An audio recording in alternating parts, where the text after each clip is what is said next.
Hi, I thought I'd show you folks something that happened, and it could be nothing again. I don't know. Who knows? I don't know. But this stall slider lock here. Okay, this is the way it is. Okay, when you want to shut it. Okay. Pull it over. It's a little tight there. Okay, so it's locked. Okay. Now, on the other stall, on Red's stall, okay, I came in the other morning, and this stall, the same kind, okay, it's heavy metal here.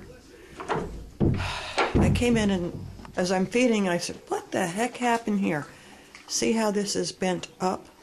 Like this. This is exactly how it was. I don't close this door all summer and fall here. It doesn't have to be. So I use a stall guard. Anyway, trying to explain this. So I come in and how in the heck did this get bent like this? Because this was straight and all the way over here. Now, if Red, the past few days I have had his halter on. This other thing here is what's called a miracle collar. And that is because all his life, because his mama was a cribber. So that stops him from cribbing. I could go into more explanation, but that doesn't matter. Anyway, so I thought, oh my gosh, did somehow he pull this over? Okay, because it was like that. Did somehow he get caught in this with his halter or anything, and pulled this over, because this was over here. Okay, it was flush here. The end of this was flush. Now, if somehow he got caught, he's going to back up and panic.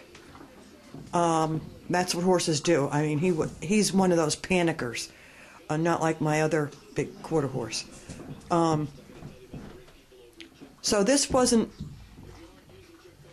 It wasn't pulled this way back towards him. This was up. Now that would take a lot of force with the horse's neck. They're more powerful pulling and such with their chest and forward motion. But to go up and bend this I can't figure that out. And there's not a mark on his head from a struggle and panicking, not one bit of a mark on him.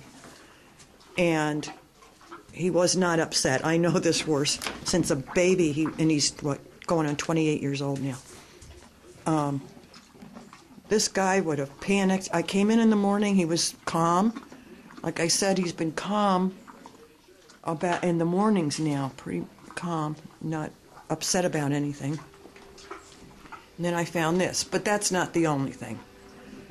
Boy, I wish I knew how that could be bent up like that. I can't see, I don't know. Anyway, then the morning before I came in, and I never opened this on the right side, ever. This was hanging down.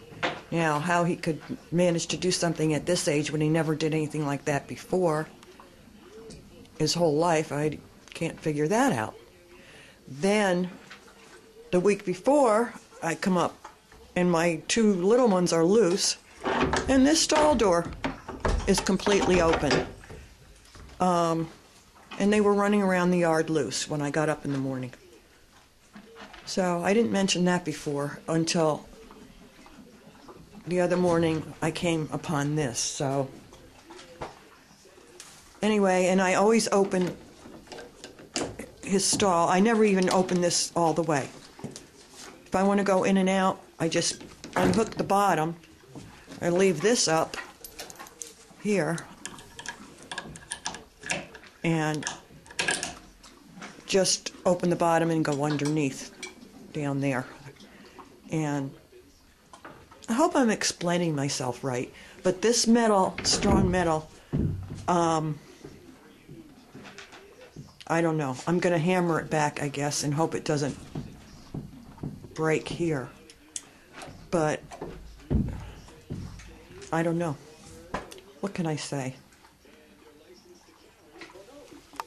Well, I can't hammer that back.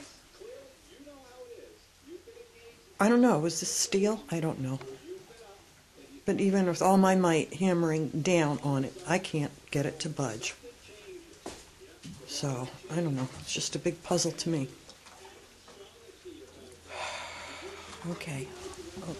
I don't know if I'm going to show folks this, but this is the other thing I discovered within the same 2 days. Okay. When this area was cleared for a paddock,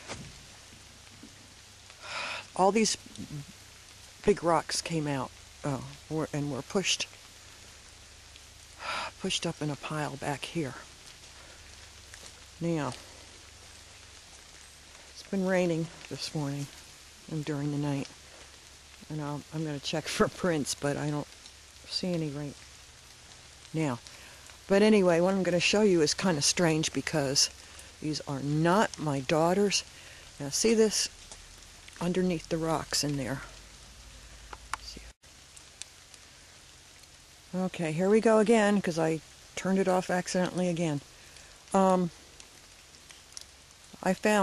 out of the corner, I was cleaning the paddock the other day. Out of the corner of my eye, I caught something white, and I thought, oh, that might be like bark from a birch tree pushed under there when they excavate it for the paddock. But anyway, I looked closer, and then I saw it was not bark from a birch tree.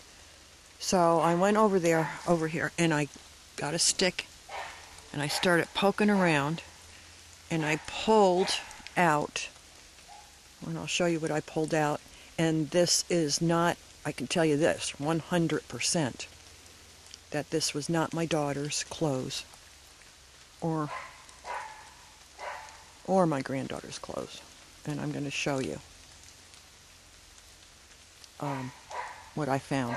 It's raining. I'll go back in the barn and pull this stuff out.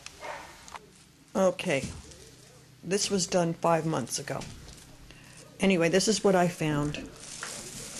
First, this was the white that I found. Of course, I had it smushed together, but when I found it. But I'm kind of taken back. It got a little... These are somebody's... It's a female. It's girl clothes.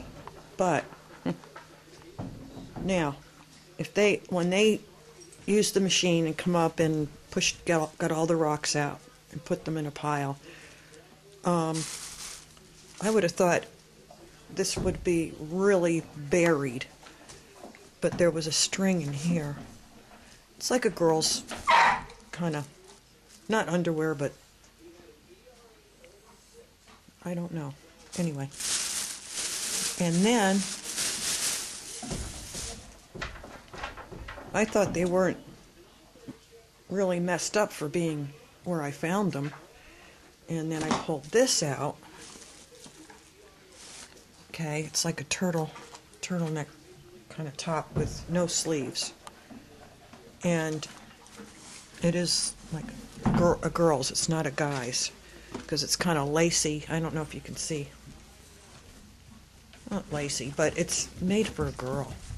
None of us girls own these clothes. It's just strange because we're way back in the mountain, in the woods. Nobody ever comes around here. We don't have kids playing, coming down. Well, this isn't even kids because the size is more adult anyway.